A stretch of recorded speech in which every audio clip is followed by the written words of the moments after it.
Hello, my name is Maitreyee and this is my colleague Ashray.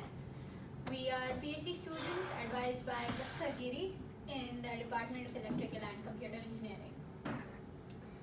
So we are here to talk about the Mahila Microgrid Partnership. For those of you who do not know, Mahila is a word for women in many Indian languages. And we will particularly be talking about health, women and energy. I would talk first about energy efficiency and the need for intelligent energy management. Then we'll go to energy resiliency and the impact on health during disasters. And then we go to the other side of the globe, to rural India, and we talk about the role of women in microgrids there. So energy intelligence. Did you know that an average US household consumes 75 watts of power 24/7, even when none of the appliances are actually plugged in? You just have your charger inserted and it's consuming that kind of power. Now that is more than the total power rating of all the appliances of a typical rural household. So smart energy management is no longer a novelty but a necessity in order to reduce the impact and carbon footprint associated with the high energy intensity. And without an intelligent energy management system, we cannot go to zero emissions. And this was one of our motivating factors to develop the Simple Electric Utility Platform, or what we call SOUP. Yeah. Oh, sorry. I guess I pressed No, it. it wasn't your fault. Oh, There you go. So we all keep hearing about the increasing number of natural disasters, the recent one being Puerto Rico, and it's been found that households spend up to $150 billion in total in the US to mitigate the failures due to electricity outages.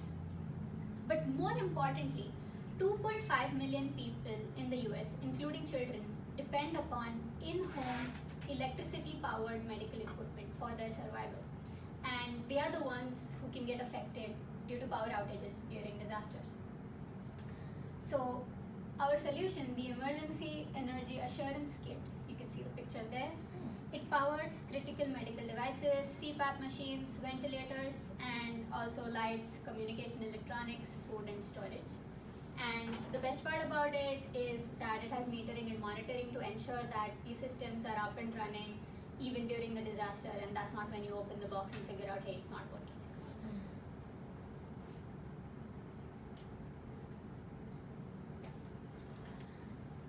Now we go far east in India. Ashray and I grew up in metropolitan cities in India, and we did have power cuts, but we did not know how much worse the situation is in rural India. So fine, we had the technology of SOUP, and then we figured let's do some groundwork, and we visited villages across India, and you can see me there conducting a survey. And that's when we figured that the energy access solutions that energy service companies are implementing, be it solar panels with batteries or diesel generators, they are not reliable. There is not much of follow-up or maintenance, and failure rates are as high as 65%. So that's when we came to the thought that electrification is not a binary variable. Either our house is electrified or not. More important than that is how reliable the supply to the household is. So the other picture is of a leaf plate making machine, something like this. And that was powered by a solar microgrid in a village near Mumbai. So if the supply that village gets or that household gets is reliable, then that has a direct correlation with the increase in income. And so reliability is a key factor. So our Smart Energy Access Kit can power rural and urban homes, micro enterprises, health centers, food storage, and farming equipment. And it is more reliable because of the energy intelligence that goes into it.